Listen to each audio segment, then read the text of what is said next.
Tefé, Amazonas, região do Médio Rio Solimões. Terra seca onde havia água. Pássaros se alimentam dos animais que não resistiram. Os pesquisadores do Instituto Mamirauá recolhem as carcaças de dezenas de botos rosa e tucuxis, outro tipo de golfinho de água doce. A cena é desoladora. A estimativa é que dos 900 botos que vivem no Lago Tefé, 10% morreram. Para entender o que houve, todo o material é recolhido. As análises têm uma difícil logística, pois parte das amostras é enviada para São Paulo. Até agora, as hipóteses são de que os mais frágeis não suportaram a temperatura elevada da água. No dia que morreram 70 animais, a gente mediu 39,1 graus, que é uma temperatura que nenhum colega com quem eu conversei já mediu, é algo muito elevado.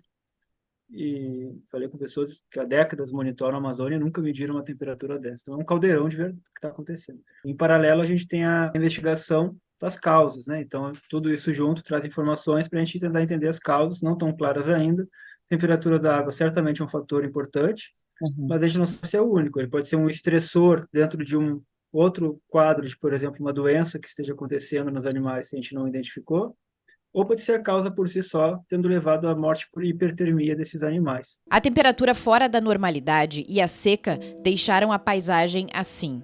Onde há abundância de água, as casas flutuantes estão encalhadas. O verão amazônico, em agosto, setembro e outubro, é tempo de seca. O nível dos rios cai, mas desta vez a rapidez da queda surpreendeu. A navegação fica impossível, isolando comunidades.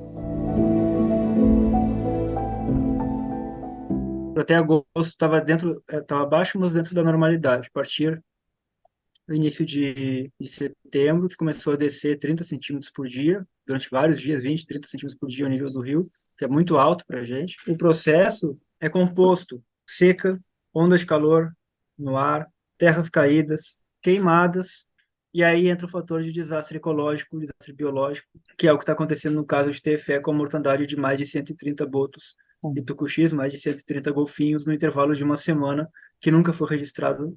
Para os pesquisadores, a seca de agora pode ser a maior desde 1980.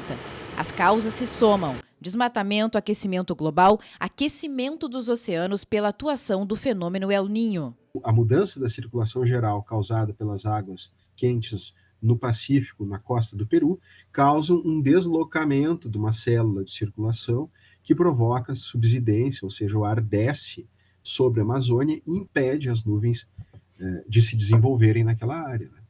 Em contraponto, os sistemas meteorológicos ficam mais ativos aqui na nossa região e passam com grande intensidade, com maior frequência, na verdade, não com grande intensidade, mas com maior frequência aqui na nossa região e com maior aporte de umidade aí, por conta dessas condições típicas de anos com El Niño. Em um extremo, rios secam, em outro, transbordam. No Rio Grande do Sul, no início de setembro, as chuvas torrenciais provocaram as inundações mais severas em 40 anos. Mais de 100 municípios sofreram os impactos dos altos volumes de chuva e de um ciclone. Em Mussum, o rio subiu quase 21 metros. Na rua que leva o nome do rio, Taquari, pouco sobrou.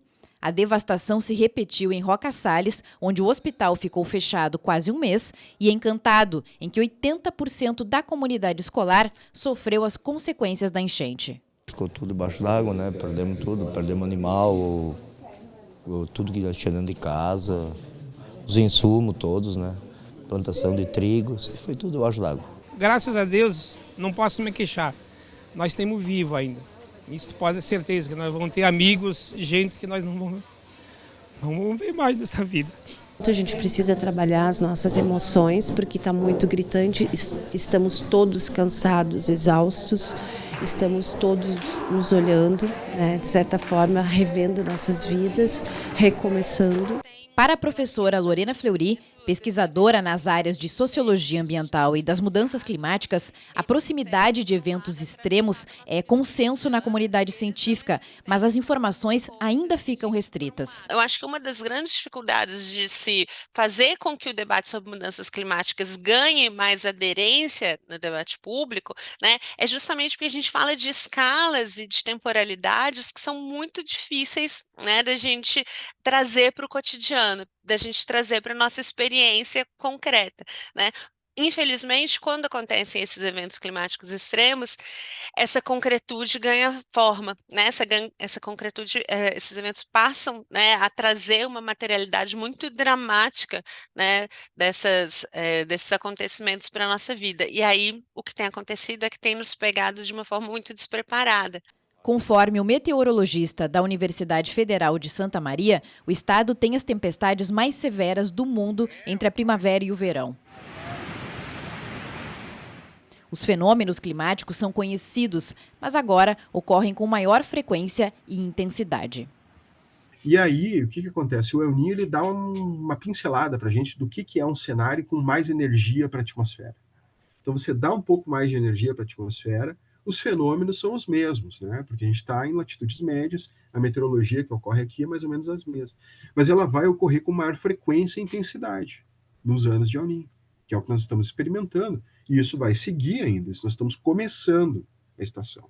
Os modelos meteorológicos mostravam possíveis cenários de aquecimento de 1,5 grau, 2. A gente chegou nesse cenário de 1,5 grau, 2 antes do que se esperava.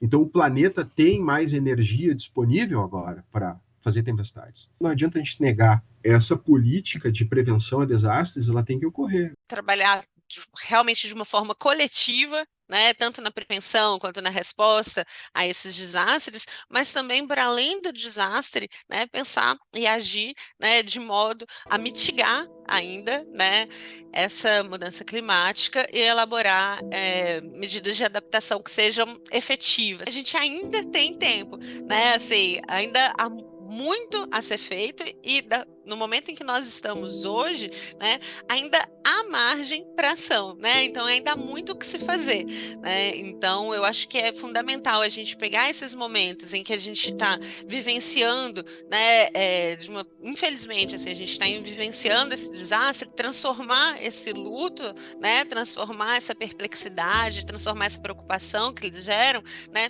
em ação, ou seja, não deixar escapar, né, a chance que se tem agora, né, para pensar como que a gente pode agir para corrigir rotas.